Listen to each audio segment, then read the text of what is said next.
২০২৪ সালের ২৯ এপ্রিল কুমিল্লার সদর দক্ষিণে ৮ বছরের এক স্কুল ছাত্রীকে ধর্ষণ ও হত্যা মামলায় একমাত্র আসামি মফিজের মৃত্যুদণ্ড আদেশ দিয়েছে আদালত। বৃহস্পতিবার নারী ও শিশু নির্যাতন দমন ট্রাইব্যুনাল ১-এর বিচারক ইয়াসির আরাফাত এই রায় দেন। এ সময় আসামিকে আরও ২ লাখ টাকা জরিমানা করা হয়।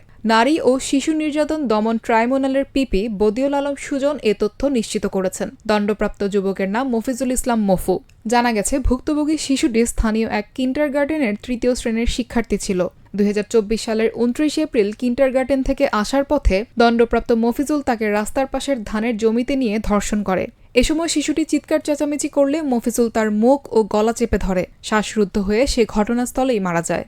এই ঘটনায় দেশ জুড়ে তোলপাড় শুরু হলে ২৪ ঘণ্টার মধ্যেই ৩০ এপ্রিল রাতে র্যাব মফিজুলকে গ্রেফতার করে। সংবাদ সম্মেলনে আবেগাপ্লুত হয়ে পড়েন র্যাবের তৎকালীন অধিনায়ক তানভীর মাহমুদ পাশা।